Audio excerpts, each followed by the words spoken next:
Olá amigos da Leandro Stormer, eu sou Thiago Bizzi e esse é o Farol LS referente ao pregão do dia 22 de julho de 2015, hoje, quarta-feira. Vamos então às movimentações dos mercados de bolsa, que hoje, pelo índice aqui, pelo menos o índice Bovespa, né, apresentou um novo dia de queda, 1,08% de desvalorização,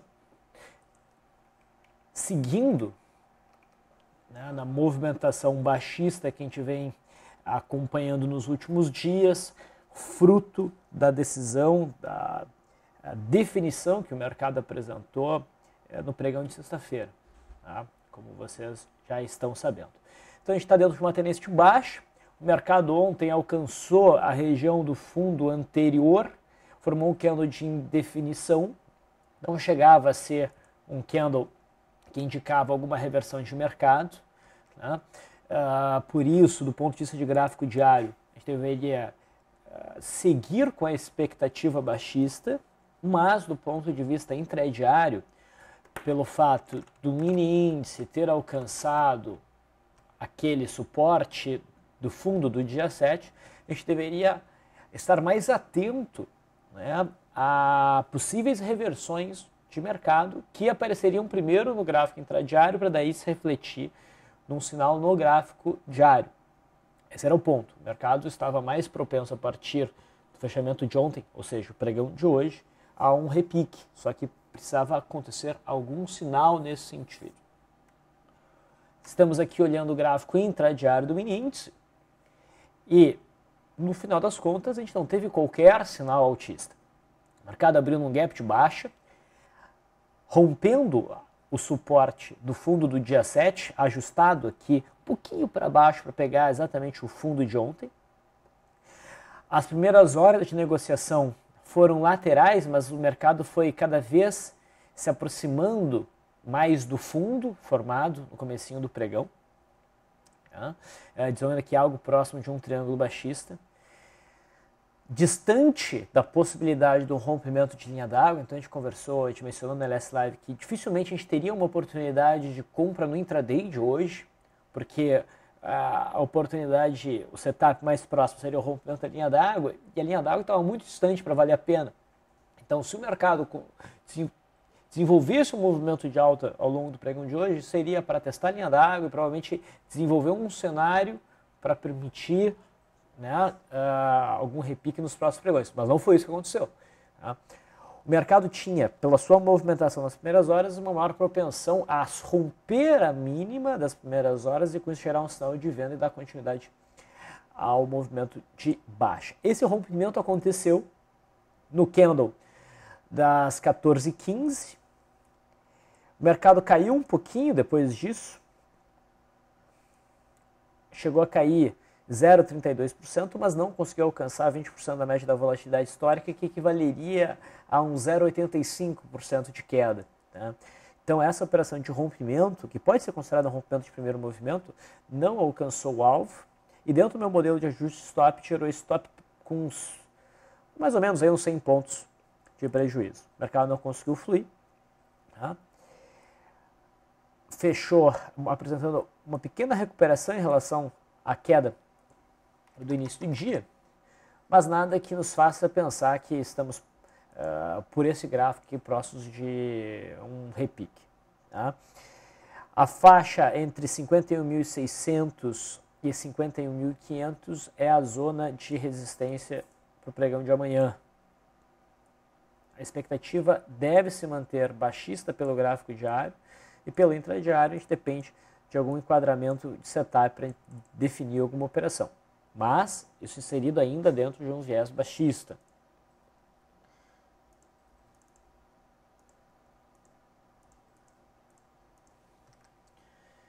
Muito bem. No mercado americano, o Dow Jones caiu um pouco mais, alcançou, enfim, aquele suporte, esse aqui é o gráfico intradiário, ok? Aquele suporte que a gente havia mencionado, dessas máximas e desse suporte gap, alcançou no finalzinho do pregão de hoje. Portanto, aqui também pelo gráfico intradiário, o mercado alcançou um alvo e fica mais propenso a algum movimento de recuperação ao longo do pregão de amanhã. Mas depende de enquadramento em setup. Esse é o ponto importante de compreender. No gráfico da S&P 500 futuro, a correção foi mais tímida, alcançou a média móvel de 9, formou um candle de definição e está aqui mais propenso à retomada do movimento de alta. Ainda, tá, no gráfico diário. Esse aqui é o gráfico intradiário da S&P 500, começando a desenhar aí um retângulo. No dólar, a gente teve um pregão baixista ontem, alcançando, vamos pegar direto o gráfico intradiário. Ontem o dólar alcançou o alvo que a gente imaginava, que era este topo e a média móvel de 200. Tá? Então fez a correção imaginada e ficava, portanto, mais propenso a uma movimentação de alta no pregão de hoje. Essa também é dependente de algum setup. Tá? É o caso do índice Dow Jones hoje. Okay? Esse sinal aconteceu no pregão de hoje. A gente teve aqui uma ilha bem bonitinha, que foi rompida claramente, e o mercado desenvolveu um movimento de alta em busca deste topo, e foi até além, dá para dizer que rompeu esse topo. Agora vamos ver se o mercado consegue se firmar acima aqui da máxima do dia 20. Para vocês verem, a operação que a gente fez, eu joguei, ser válido encerrar a operação por este engolfo de baixo na perda mínima. Né? E no final das contas, o mercado conseguiu produzir uma movimentação 23 pontos além do ponto que eu encerrei, achando que estava fazendo um bom negócio. Né? Mas ainda assim, foi lucro. Tá? Se eu tivesse segurado pela média móvel de 9, essa operação teria sido encerrada. Tá, não teria sido encerrada na máxima do dia, né? Mas num ponto um pouquinho melhor, ali em 3.234. O viés para o dólar continua sendo de alta, a gente já tinha esse viés no gráfico diário. Olhando agora o intraday, a gente já sabe que o próximo patamar de alvo é este topo aqui, por volta de 3.264, no gráfico diário. Né?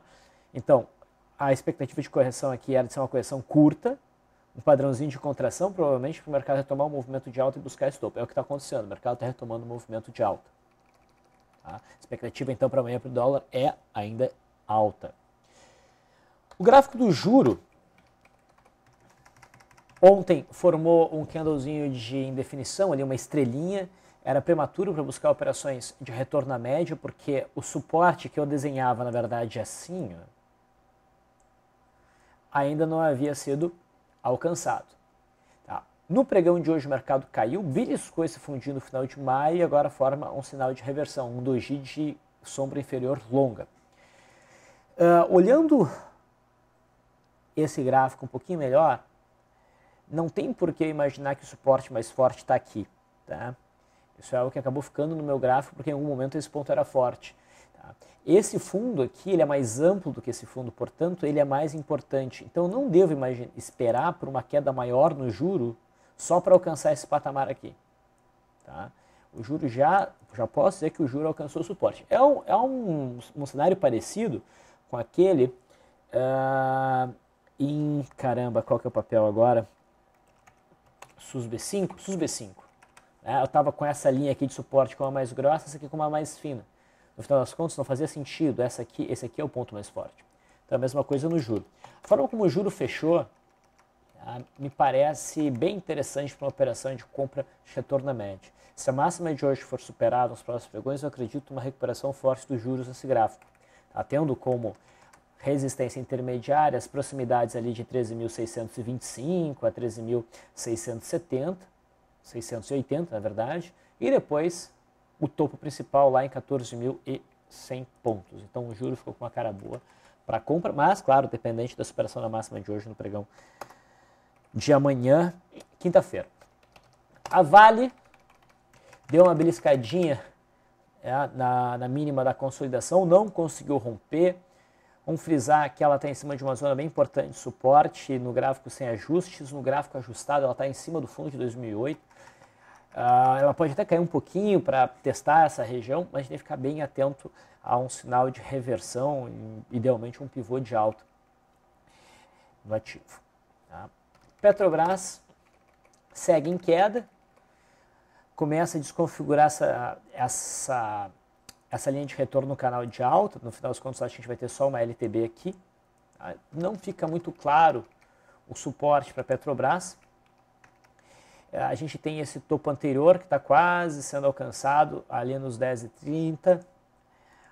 Reavaliando esse gráfico da Petrobras, esse parece ser o ponto que faz mais sentido. Mas claro, a gente depende primeiro de um sinal de reversão no gráfico da Petrobras que ainda não apareceu. Também acho que faz sentido a gente desenhar a retração do topo de maio até o fundo de março. Olha só, a gente tem a retração em 0,68 exatamente em cima desse ponto. Então, vamos ficar atentos ao sinal de reversão da Petrobras aqui. Provavelmente pode gerar uma boa operação de compra de curto prazo, para pegar uma reaproximação à média móvel de 21 períodos. Setor siderurgia, Gerdau segue em queda. Se a gente afastar esse gráfico, a gente vai perceber que existe no gráfico sem ajuste algum um suporte que vem lá do fundo de 96, olha só. Vocês não conseguem ver. Espera aí. Agora sim. Por volta aqui dos 5,80. Então eu também já começo a esperar o surgimento de algum sinal de reversão no gráfico da Gerdau, mas ele não apareceu ainda. CSNA está vindo um pouquinho abaixo desse fundo. Pode cair um pouco mais, mas como está esticado, eu não acredito que vá muito além. Olhando para o passado, um gráfico sem ajustes não tem qualquer suporte. Deixa eu ajustar o gráfico, só para ver se a gente consegue alguma referência no passado. Na verdade, nem ajustando os gráficos eu consigo uma referência. Não, consigo sim. Retiro o que eu disse. Olha onde é que nós estamos. Se a gente for considerar o gráfico ajustado, a gente tem um suporte por volta dos R$4. Mas não é só porque está nesse ponto, esses fundos do fundo de dezembro e de janeiro, fevereiro, que o mercado vai repicar. É preciso haver um sinal de reversão. Pô, Bisa, tu fica trocando os gráficos. Cara, quando eu começo a perceber que o mercado começa a atingir pontos importantes e um setor está atingindo pontos importantes, tem um papel que não chegou lá, eu tento observar dentro de uma outra ótica, para ver se eu encontro naquele patamar algo que possa justificar uma reversão, para reforçar minha expectativa, ou não reforçar a minha expectativa de que esse é um bom ponto para a sinal de reversão. E o que eu estou percebendo é que parece ser, sim, um ponto bacana. Vamos ver agora em Usiminas. Né? Usiminas acho que é o gráfico mais complicado, porque recentemente rompeu uma congestãozinha, e por esse gráfico, claramente teria espaço para cair em busca dos 3,35. Tá? Se eu ajustar o gráfico, vamos ver se muda alguma coisa. Se eu ajustar o gráfico, não muda nada. Usiminas teria mais espaço para cair, com certeza. Então, no mínimo, não é o papel, se acontecer um sinal de reversão, não vai ser o papel mais adequado para buscar operações na ponta compradora. A expectativa ainda é de queda para Usiminas, que rompeu no pregão de ontem. Né? Hoje apresentou uma queda de 2,6%, mas ao longo do pregão a queda foi de quase 5%, 4,87%. Considerando a volatilidade, isso teria alcançado a RP, que seria de 3,8%, 10% da média da volatilidade histórica. Bradesco também se aproxima do suportezinho, mas ainda não bateu claramente no suporte aqui em 27,30. Acho uma entrada prematura para swing trade, mas a gente pode ficar bem atento para day trades. Hoje, Bradesco gerou uma operação de day trade e sofreu stop. Isso aqui é um Twin Towers, que foi acionado nessa operação, projetava uma alta um pouquinho acima da linha d'água e pela média móvel de 9 houve um stop na metade da amplitude do stop original. Tá? Isso aqui não foi venda. Então teve esse setup de compra em Bradesco que não fluiu bem. O que fluiu bem foi Banco do Brasil, já vamos chegar lá. Itaú alcançou, pessoal, aquele suporte nos 30 com 40, não dá ainda sinal de reversão, talvez caia mais, se cair mais o próximo patamar é 29,30. Intraday até gerou um rompimento aqui que poderia ser operado, o rompimento dessa consolidação, teve um bom volume, por isso poderia ser operado, e teria gerado um stopzinho barato, aí de 12 a 13 centavos, menos de 0,5%, mas gerou stop. Friso, papel que ficou bonito foi Banco do Brasil. Banco do Brasil estava em cima de um suporte ontem, sem dar sinal significativo de reversão, a gente tinha que ficar atento ao intraday. Tá? Já vamos chegar no intraday. No final das contas, o papel caiu 4,88%, alcançando os R$21, que é aquele suporte intermediário, mas o suporte mais forte segue nos 20,20. Olhando o intraday, a gente teve um trade fácil de rompimento de primeiro movimento. O papel rompeu aquele suporte de ontem, de 21,75, e gerou a venda na perda dessa mínima aqui. Fechou abaixo do primeiro movimento, como ficou uma sombrinha, ficou meio próximo dessa outra sombra, eu operaria a perda da mínima. O papel caiu até os 21, oferecendo aí quase 3% de queda. Foi um trade fácil e que nem sofreu stop pela média móvel de 9. Então, esse foi o trade a ser trabalhado com mais intensidade, mais confiança dentro do setor bancário. Outros papéis que chamam a atenção, BBSE3, a gente estava atento a algum sinal de reversão em BBSE3, principalmente no intraday, superando a máxima desse doji, esse era um ponto forte de suporte. No final das contas, o BBSE3 está rompendo o suporte, tá? Com um volume crescente. Não está com cara de que vai voltar para dentro.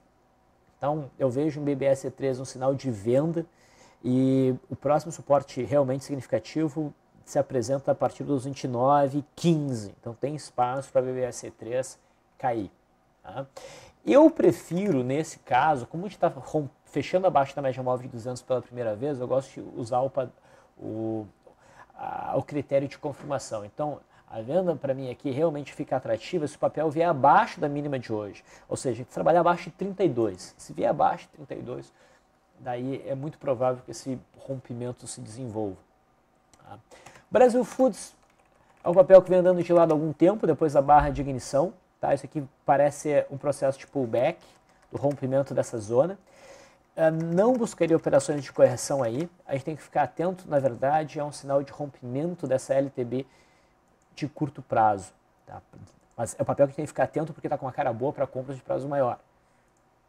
Talvez surja daqui a pouco essa oportunidade. CEMIG vem caindo, legal. Hoje faz uma estrelinha, não é um bom sinal para compra, para swing trade de retorno à média.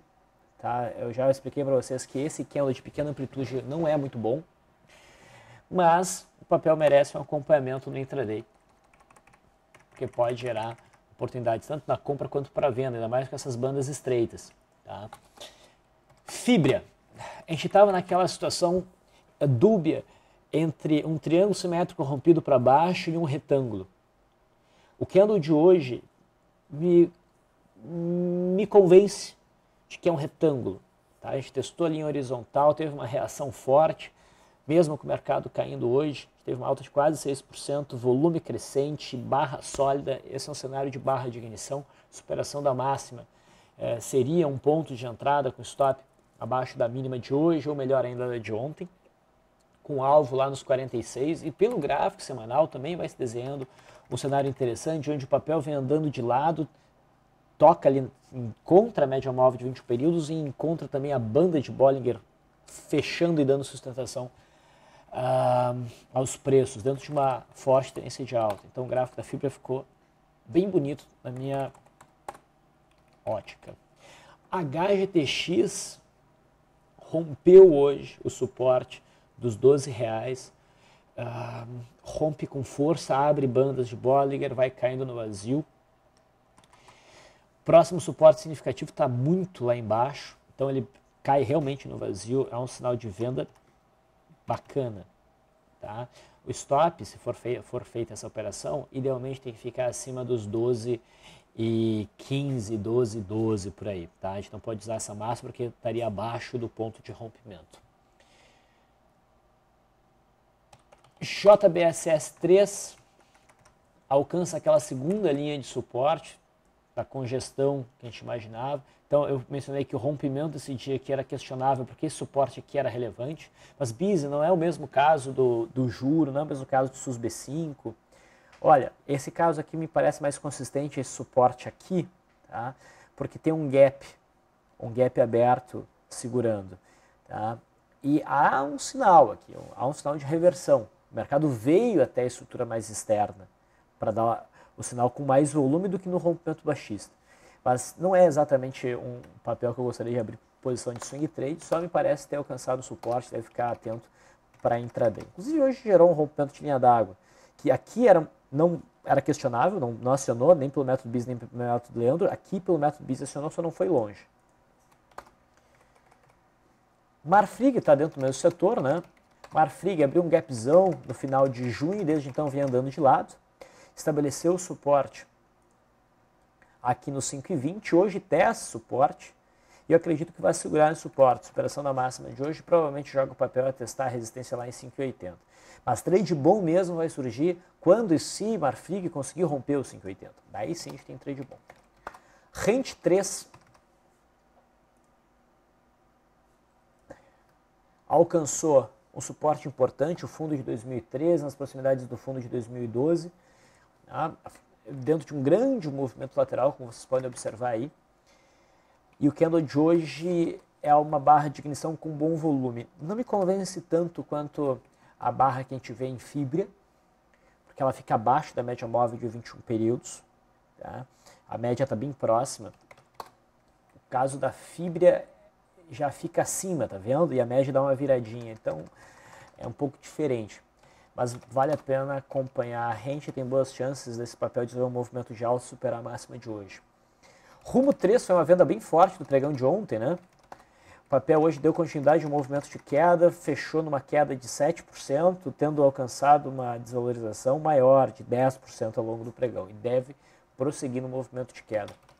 Smiles, que a gente estava acompanhando desde a finalização do movimento de alta, depois dessa barra de exaustão, eu vi a grande chance do papel acabar segurando em cima do topo de abril, mas o candle de hoje jogou esse cenário por terra, né? O papel corrigiu, veio buscar a média móvel de 21 períodos, talvez aqui ofereça algum candle de reversão que possa até levar algum repiquezinho curto, mas é um papel que já ficou bem perigoso agora. O movimento fácil que tinha para oferecer já foi, agora fica complicado. Não gosto do fato do mercado ter vindo abaixo do topo de abril. O SUSB5 está conseguindo firmar o repique, tá? Não dá para cantar a vitória ainda, mas tem boas chances do papel conseguir subir até ali os 15,50. Tá indo bem. E pode ir até além, porque no semanal está se preparando para um fechamento bem interessante em cima da média móvel de 21 períodos. E por fim, eu não lembro se eu cheguei a mencionar o ZIM3 ontem, que atingiu o fundo de março numa barra que poderia ser de exaustão. Tá? Hoje, nesse fundo, forma aí um doji com longa sombra inferior. Pode ser a marcação de um fundo se o mercado superar a máxima. Nunca vai botar muito dinheiro nesse papel, que tem uma volatilidade gigantesca.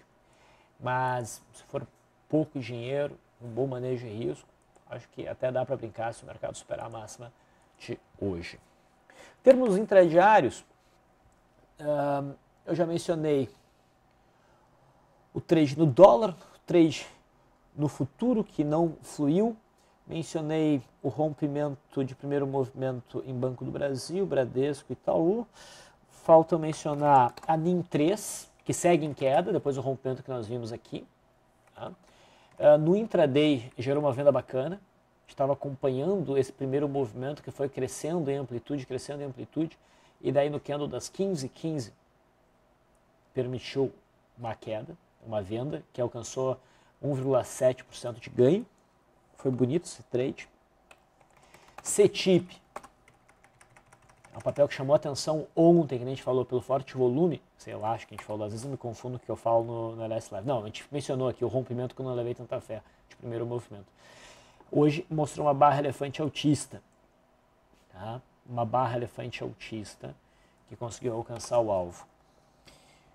Gol está rompendo aquele suporte importante do fundo de 2013. Não acho que com isso gere venda, porque está um pouquinho esticado.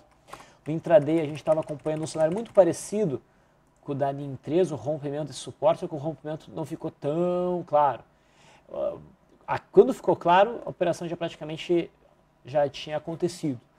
Então o cara tinha que operar na perda da mínima desse candle aqui para conseguir lucrar com essa operação. Então foi por pouco que a gente não conseguiu ver um trade fácil aí. CER3 ofereceu um bom rompimento de linha d'água, alcançou o alvo por volatilidade e depois gerou stop do restante, se o cara faz RP e ajuste de stop, né?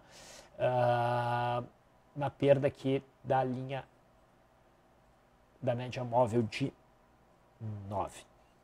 Acho que foi isso, os day trades mais significativos foram esses. Eu vou finalizando por aqui, agradeço a audiência de vocês, até o pregão de amanhã.